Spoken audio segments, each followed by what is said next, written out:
Hi everyone. Now, it feels like quite a long time ago that the Queen addressed the nation during lockdown, but it was several weeks after the COVID crisis began and was an early sign that the royals were increasingly being exposed as an irrelevance to the concerns of the rest of us and no use in a crisis.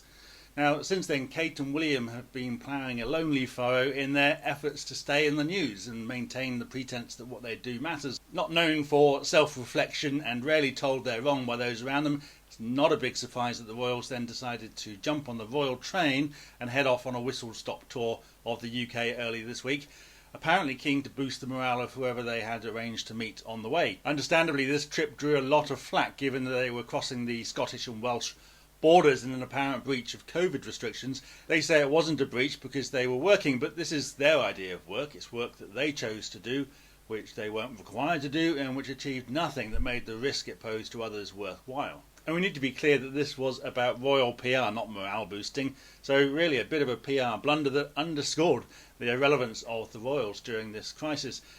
On top of that, a few eyebrows were raised about why they went by royal train. Now, this is a diesel engine pulling 8 coaches with a potential capacity of more than 500 people, used to ferry 2 people around the country with a few staff and protection officers, and it seems a little excessive.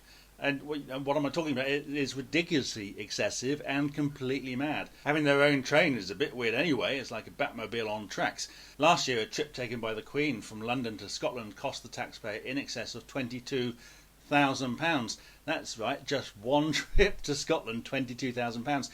This little adventure by Kate and William, which took them around the UK, including Scotland and Wales, of course, must have cost in excess of £60,000. But the whole thing is pretty strange, showing that the royals are completely detached from the lives that the rest of us lead.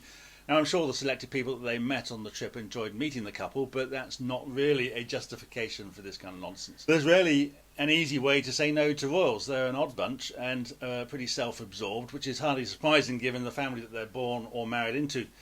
Which brings me on to the even more bizarre fuss made about the Netflix show The Crown.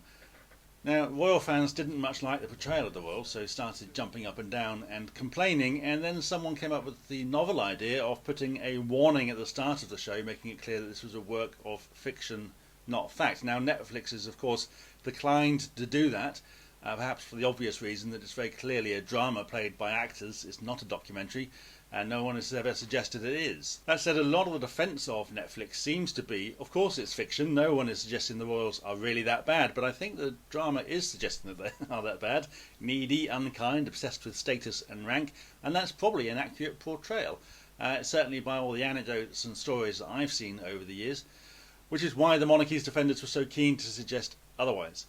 Now, loads of true stories get made into TV or film dramas, and almost every time there are glaring inaccuracies and portrayals of people that are objected to, quite often people that were involved in the original events who are still alive. Now, sometimes we might agree that something is in poor taste or is unfair on innocent people, but on the whole, these things do try to be reasonably accurate, and when it's not, well, that's just how it works. And whether we approve of any given production, it's not for any of us, particularly government ministers, to start censoring TV and film because someone objects to how it might reflect on them. Now, I have actually watched some of The Crown, and I will watch more of it and do a review of the series in due course.